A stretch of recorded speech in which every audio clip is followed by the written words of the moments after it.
I'm Eric Paulsen. Welcome to PM Magazine Leads Off tonight. I'm at Sylvester's Western Store on Williams Boulevard in Kenner looking for some Western clothes because in our second story tonight, I'm going to take you to the first annual Urban Cowboys and Cowgirls Beauty Contest in Mississippi. But in our first story, we'll explore a treacherous coral reef as we search for sunken treasure. Now, these people will risk their boat and perhaps their lives to find that treasure. In our departments, Ricky Polizzi will tell us about the local New Orleans group called the James Rivers Band. Dr. Marina Granick has information on why people are actually healthier when they get less sleep. And Linda Harris in our Discovery Department tonight tours Mexico City's fabulous markets, castles, and floating gardens. As I just mentioned in our first story tonight, we're going to take you sunken treasure hunting off the coast of Mexico. Now, we'll meet some pretty adventurous divers who will take PM Magazine's Rod Green along with them. I'm not much into the Western wear craze that is sweeping the country these days, but in our second story tonight, I will be along with a lot of other people. We're taking you to an urban cowboy and cowgirl beauty contest held recently in Mississippi. And we're going to find out who is the best-dressed cowboy and cowgirl around.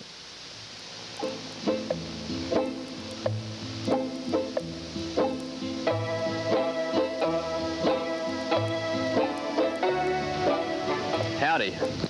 Well, for me, this urban cowboy stuff really isn't too much, and I probably never will be one, but for a lot of people, the John Travolta Western wear craze started a few years ago in this country is still very big. And if you're wondering how important it is to some people, we're about to attend the first annual Urban Cowboys and Cowgirls Talent and Beauty Pageant here at the Mississippi Gulf Coast Coliseum.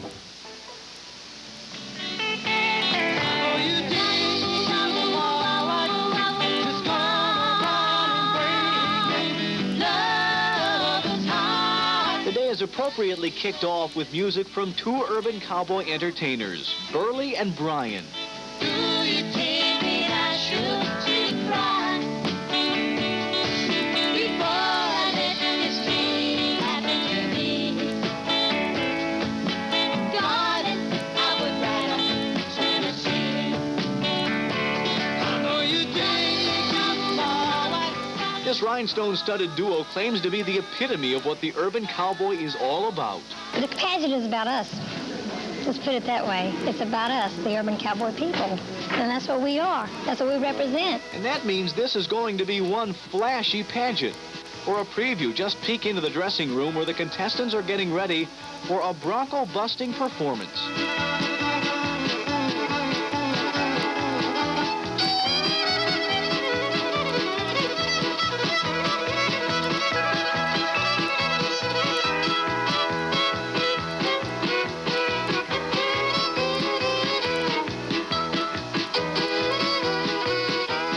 These contestants have been in several talent and beauty pageants before, but for most of them, there's still an air of excitement. Well, at least most of them. There's always one blasé cowboy in every crowd. When the activities begin, the audience is treated to a diverse range of talents. There's a male dancer who pantomimes a gun-toting cowboy.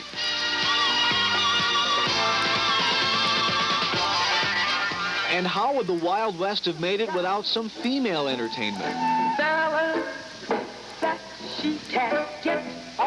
The competitors range from little tykes to adults, so it's no surprise to hear a pint-sized rendition of Elvira. I'm singing Elvira,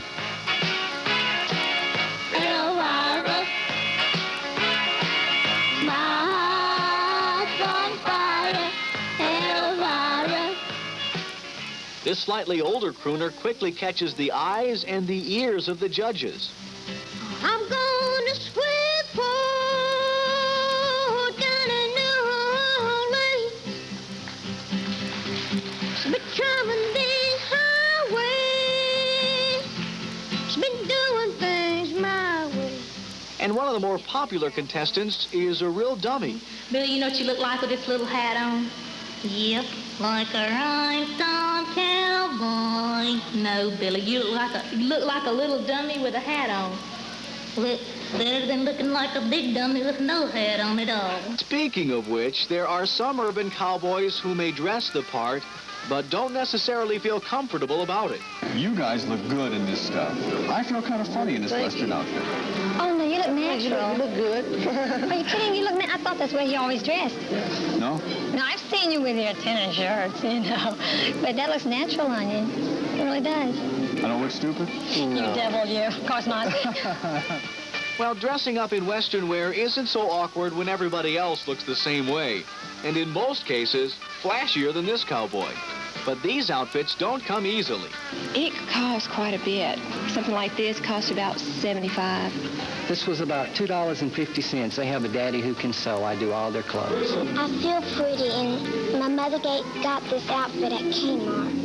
Even in the baby's beauty category, you'll find some pretty fancy duds, too. Of course, nobody says you have to like wearing them. 'Cause cowboys ain't supposed to cry. 'Cause cowboys ain't supposed to cry. Walk like you did the other day. And not real fast or not real slow. You hear, Mama? Hey, when she calls your number, walk out there on that stage and be pretty, everybody. All right? Smile big.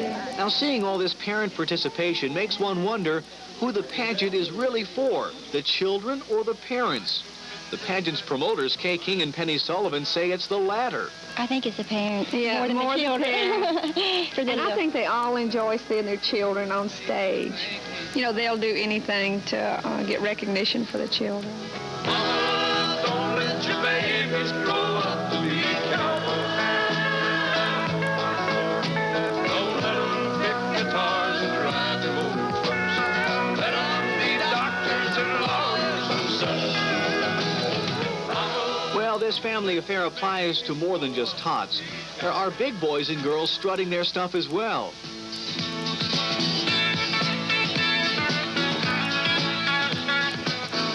For Milton Williams, this is his first pageant, and he's already got his own philosophy on how to exude the urban cowboy image. You know, everybody's running around in Western outfits and everything, and I put on my cowboy outfit, and I feel like a cowboy. And when I'm out of it, I feel like a good old down-home South Mississippi, you know, Southern boy. And I like, you know, just for that half a minute that I'm up there, I want to show the judges, hey, I can be a cowboy for a minute and a half or so.